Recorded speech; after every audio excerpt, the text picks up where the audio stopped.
Pull up a chair and join me and some of my closest friends for a special Friendsgiving series on the True Selfie Podcast. Together, we'll laugh, share stories, and dig into real conversations about friendship, gratitude, forgiveness, and joy. From the gift of godly friendships to learning gratitude in every season. And yes, that means even the hard ones. This series is all about celebrating the people God places around our table and the lessons He writes into our lives.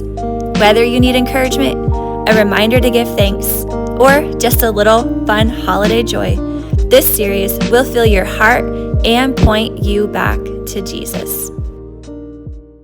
Okay, so we're going to shift a little bit and talk about when friendship gets messy and how do we heal from that. The Colossians 3:13 says, "Bear with each other and forgive one another."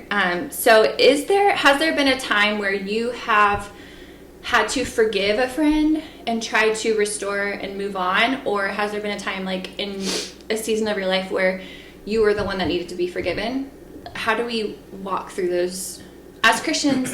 And you may not have been a Christian at the time, how do we walk through those seasons? With me, I had a situation with my friend that I grew up with where we were in a situation and she knew what was going on, but I did not. And so after it happened, I had gone to her and I was telling her, "You're not going to believe this." And she was like, "Well, I already kind of knew." And it's a situation that I could have gotten in a lot of trouble for. And she already knew it and didn't tell me or give me a heads up or anything.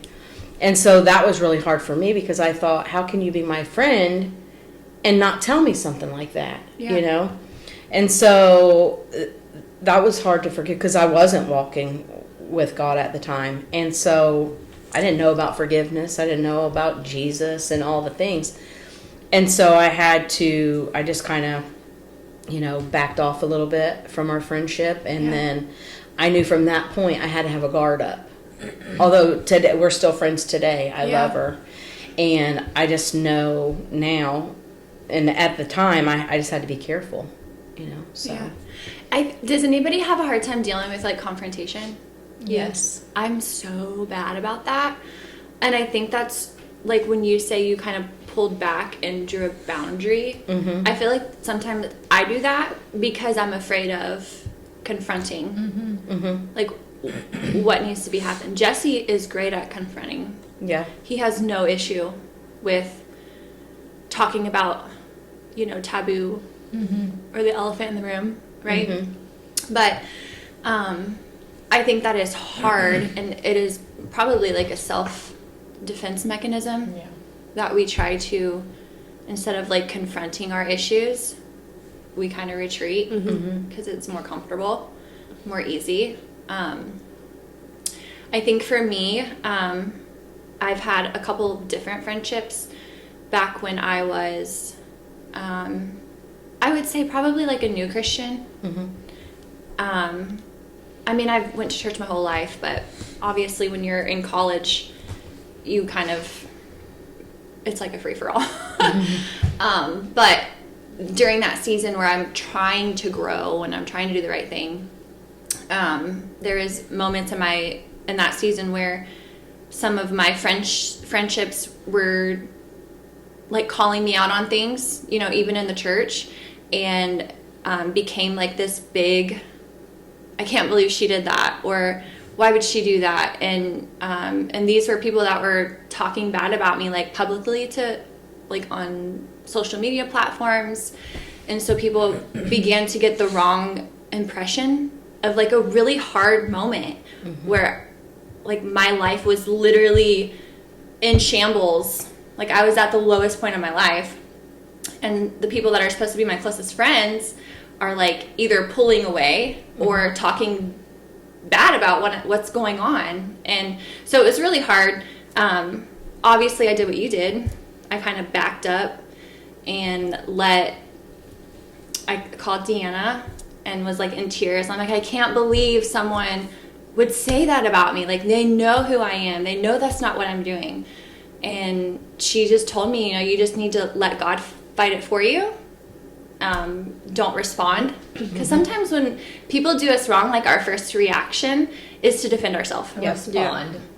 And I'm like, I'm not about to get on social media and have an argument and try to defend my reputation, you know? And so, needless to say, there was distance. God stepped in and kind of separated it for a minute. And then, obviously, this person still was in the circle. And, I mean, it wasn't until recently that we've, like, mended. In that time, I feel like because I grew in Christ, I knew I needed to forgive. And so I did that. But it was hard to do it, like, when I would be in the same building.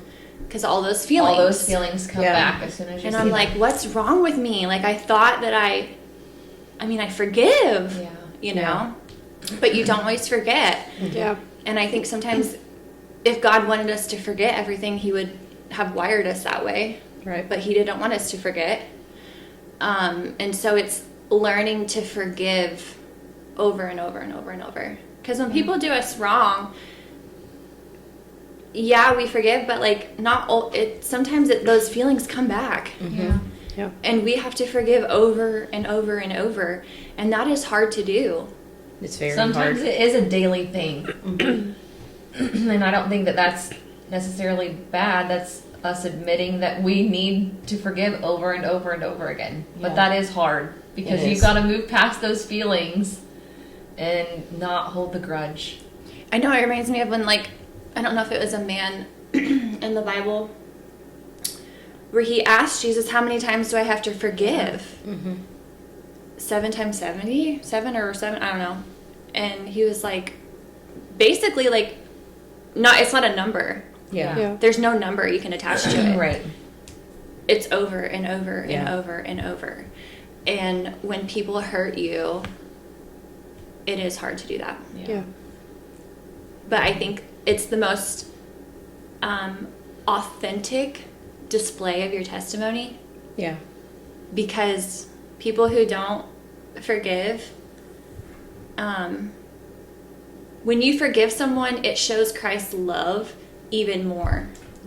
Because not everybody is willing to forgive. And when you can choose to lay down your pride, to humble yourself, to say you're not right, you messed up, and you can forgive a brother or sister, what beauty that displays of Christ's love.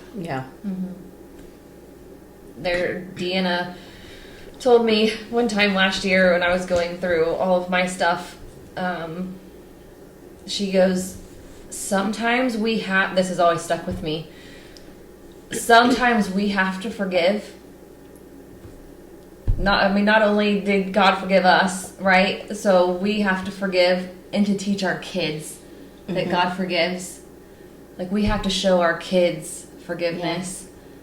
We have to show them, like I had to forgive my husband and move on. And I had to show my kids it's okay. People mess up. And life happens and it's real. And because God forgave us, like, this is what it looks like.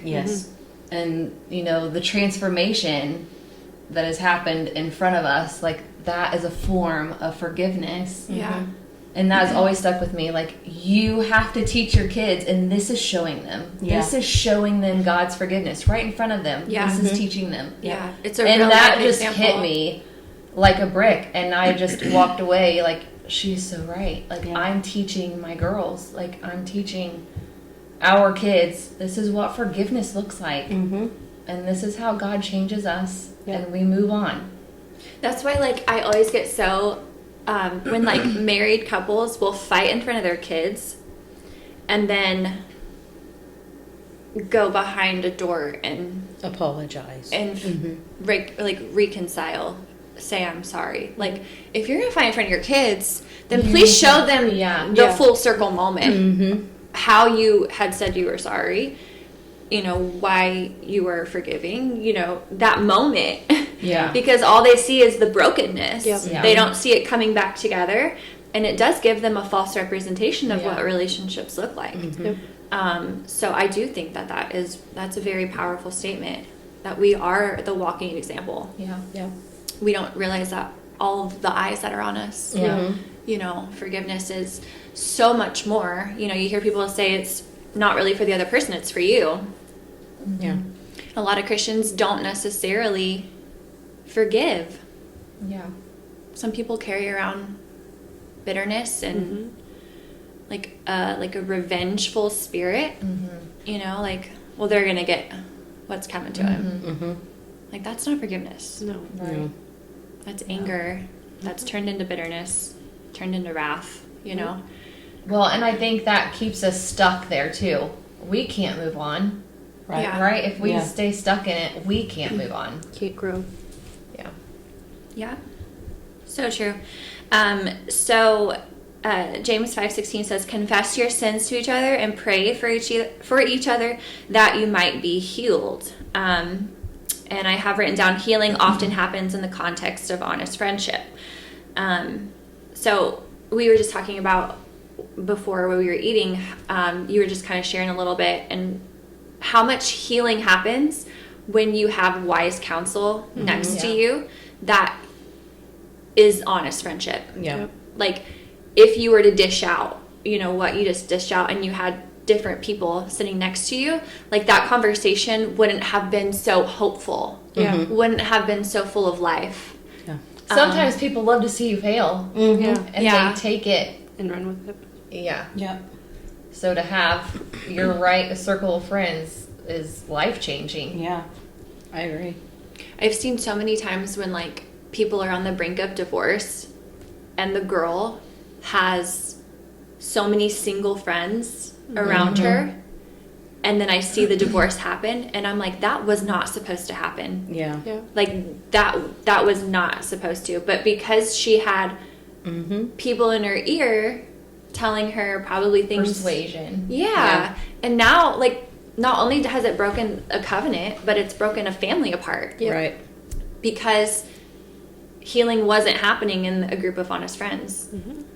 They were honestly just trying to feed in, and like, I think Piper said, sometimes it's harder to pull people up. It's easier to pull down. And that's what's happening in situations like that, is if you're not getting healing conversations out of the friendships that you have, then it might be a moment to look around and say, are my friendships godly? Yeah.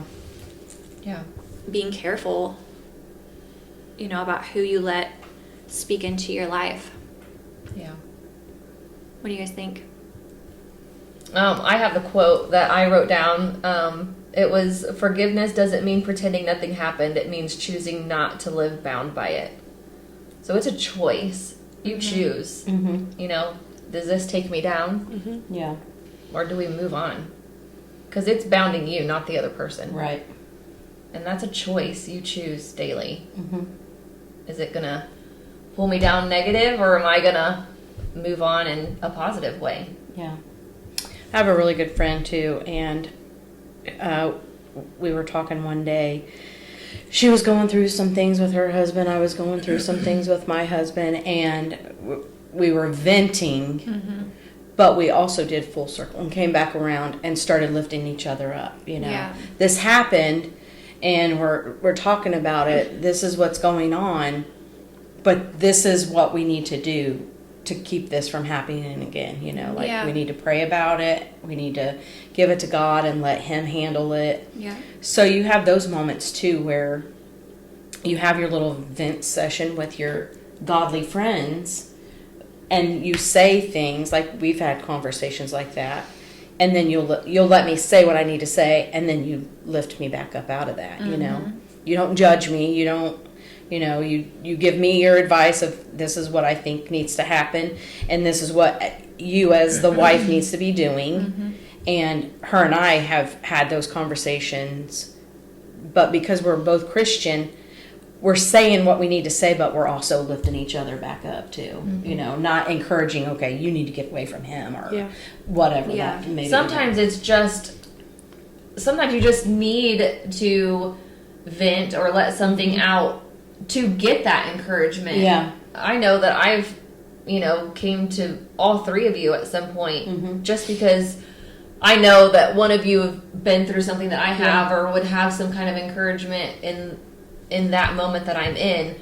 And it's not that I need my husband or a friend or kid beat down. It's that I truly need advice. Like and maybe one of you have been there and can help push me through it. We've had that conversation multiple times. Yeah. So it's about encouragement, not beating someone down or tearing them down in a negative manner. It's, I need help. Like, what do I do in this situation?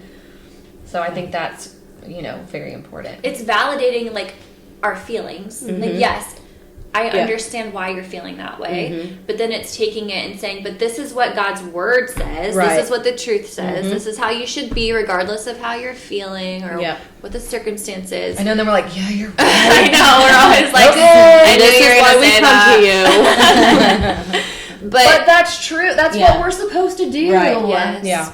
It's not a beat down session, but we should be able to be truthful with each other. And yes, there are some things that you need to change, or this situation is not going to change, or, think this way instead of that way. Yeah. And it's just an eye opener, I feel. Yeah. Yeah. And I think sometimes, like, people are going to fail you. Yeah. We're people. We're human. Yeah. We're going to mess up. And any type of relationship is going to have those hard conversations or hurtful things that happen. Not because they mean to. Sometimes we just take a comment in the wrong way because we're in a certain mood, Right. So for me, dealing with confrontation in a friendship is really hard to do because you care so much. Yeah. Right? We had a misunderstanding with someone over the last 6 months, and I like I said, I hate confrontation. I just hate it. I try to avoid it at all costs. Jesse's like, you have to call them on the phone. Yeah. You have to call. And so I did, and was nervous the entire time because I'm always worried about what I'm going to say. Yeah. My heart. Or am I going to say the wrong thing, not meaning the wrong thing? Yeah, and they take it the wrong way, And he was like, but your heart's going to be in it. They're going to hear the tone of your voice. Yeah. It's going to make it feel so much better. And but it's still hard to do. Yeah. But it sometimes is really needed. It's really needed. And it was squashed. Yeah. A small disagreement was squashed by a phone call. Yeah. Not a text message. Right. Text messages can be very misleading. That's what Damien always says. Don't text because you can take It's it. how you read it. Yeah. I just had this conversation with Ellie because she read a message and she reads it and I'm like, I don't think it was meant that way. Like, let me reread it to you and see if you take it different. So I read it just a different way and she goes, oh. Yeah. And I'm like, it's all about perspective. It is. Don't instantly. We have overthinking minds. Yeah. And instantly take it to a level that it may not be that. Yeah. There's been some relationships that I've made where I don't text. If there is something that I know is going to cause, I don't text. There are some and that's a safe space. That's a boundary for that relationship. We cannot text about these things. Yeah. Because they're always being interpreted wrong. And so I think that that's important to realize the boundaries. And I think having those safe spaces that we create, because not everybody deserves your full. No. You've seen that time and time again where you've had to realize this is my boundary for this relationship. And that's okay. Yeah. Boundaries are okay. Yep. Because it protects you and it doesn't allow people to use and abuse. Yeah. And it keeps you full. And that's where sometimes some relationships have to be. And I think the last point that we had was just about realizing that, our ultimate friend is when we don't even have each other. We still have Christ. Yeah. He was the most perfect example of forgiveness. Yeah. Like, I try to tell the kids all the time when we take communion upstairs, I'm like, I can't even imagine, like, being on a cross willingly, maybe for people that I love, for my family, but not for people who hate me. Yeah. Like, and so it helps the kids understand, like, the weight that that was a hard thing. Yeah. You know, when people are rude to you and hate you and bully you, and then you're going to get up on a cross and die for them. Right. Yeah. Like, there's no way that I could ever do that. Right. And that's the forgiveness and the love that he has for us, that he would lay his life down. And when, like Job 121, who went through so much stuff, like losing his wife, losing kids, losing money, losing everything, he says the Lord gives and the Lord takes away. Blessed be the name of the Lord. So whether relationships are changing, hurts happening, you know, blessed be the name of the Lord. Yeah. Being grateful for everything in every season.